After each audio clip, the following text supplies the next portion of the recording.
योगी परम चैनल में आप सबका हार्दिक स्वागत एवं अभिनंदन। आज हम बात करेंगे अनुलोम विलोम प्राणायाम को करते हुए 99% लोग जो गलतियां करते हैं उनके बारे में। पिछली वीडियो में हमने आपको बताया था कि अनुलोम विलोम को करने से मस्तिष्क में क्या-क्या लाभ हमारे को प्राप्त होते हैं। ये सभी लाभ हमारे को तभी प्राप्त होते हैं जब हम इन गलतियों से बचते हैं जो इस वीडियो में हमने बताई हैं। सामान्य गलतियाँ और 2 विशेष गलतियाँ जो वीडियो के अंत में हम आपको बताएँगे। तो पूरा वीडियो देखें, स्किप ना करें। और बहुत महत्वपूर्ण बातें इस वीडियो में हम आपको बताने जा रहे हैं, जिनका प्रयोग करके आपको बहुत लाभ मिलेगा। पहले बात करते हैं उन सामान्य गलतियों की जो अक्सर लोग हमारे को करते हुए दिखाई देते हैं। देखिए, जब भी मैं देखता हूँ पार्क में या किसी ऐसे स्थान पर लोग बैठ के प्राणायाम कर रहे हैं, विशेषकर अनुलोम-विलोम जब वो कर रहे होते हैं, तो नाक की जो हड्डी होती है, इस पे अंगूठी या उँगली से बहुत अधिक दबाव डालते हैं और नाक की हड्डी मुड़ जाती है। तो इतना दबाव नाक की हड्डी पर बिल्कुल भी ना डालें। दूसरी गलती, कमर को आगे की तरफ झुका के करते हैं। कमर आगे की तरफ झुकी रहती है, इससे रीढ़ की हड्डी मुड़ जाती है। तो ऐसा कदापि ना करें। रीढ़ की हड्डी बिल्कुल सीधी होनी चाहिए। आपका पोस्चर जितना सीधा होगा, उतना अधिक लाभ अनुलोम-विलोम प्राणायाम से आपको मिलेगा। कई लोग ऐसे भी देखने में आते हैं जो जूते पहनकर इस प्राणायाम का अभ्यास करते हैं, तो उसमें कोई विशेष लाभ नहीं मिलेगा। जूते, चप्पल इत्यादि पहनकर प्राणायाम ना करें। उतार कर बिल्कुल शांत भाव से रिलैक्स होकर प्राणायाम करें। कई बार ऐसा भी देखने में आता है कि भोजन के कुछ ही देर बाद व्यक्ति अनुलोम-विलोम करने लग जाते हैं, तो ऐसी गलती कदापि ना करें। खाली पेट ही इसका अभ्यास करें। प्रातःकाल करें तो अति उत्तम रहेगा। अगर सायंकाल में भी आप इसको कर रहे हैं, तो आपका पेट खाली होना चाहिए, तभी आप इसका संपूर्ण लाभ ले पाएँगे।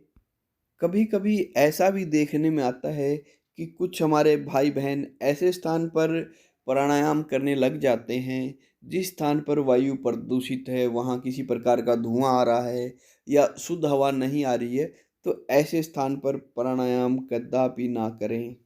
कुछ लोग गर्दन को आगे की तरफ झुकाकर इस प्राणायाम को करते हैं, तो ऐसा ना करें। आपका पोस्चर बिल्कुल सीधा होना चाहिए। रीढ़ की हड्डी, गर्दन और सिर सब आपका बिल्कुल सीधे होने चाहिए और तभी आप इसको करें। ध्यान रखें, प्राणायाम का अभ्यास करते हुए आपने एक और ध्यान रखना है कि जब भी आप अनुलोम-विलोम शुरू करें, तो जिस नासिका से आपकी श्वास चल रही है, उसी से आपने श्वास लेना शुरू करना है।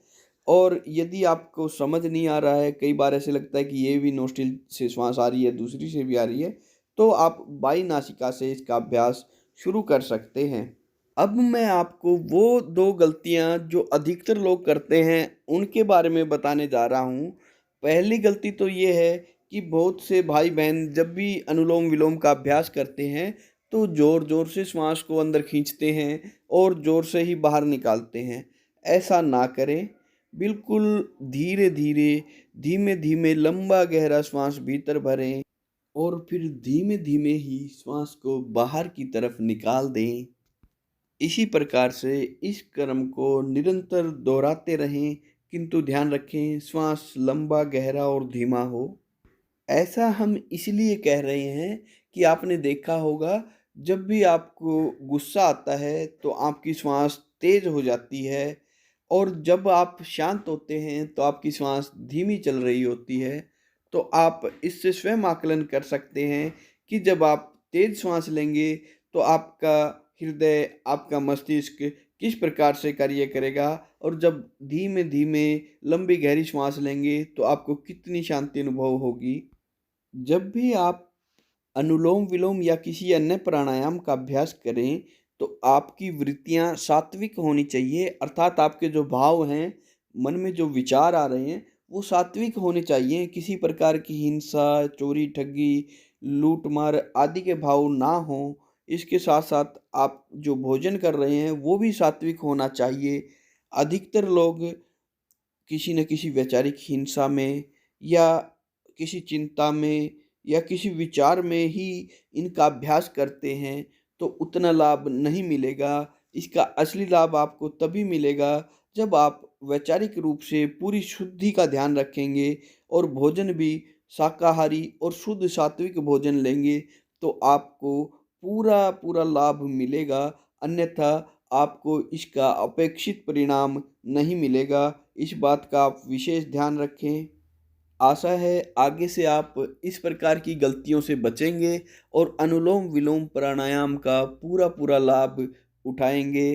अन्य लोगों को भी प्राणायाम का पूरा लाभ हो उन तक भी वीडियो को शेयर कर दें। धन्यवाद। जय हिंद। सबके भले में अपना भला इसी भाव के साथ। ओम शांति। नमस्ते।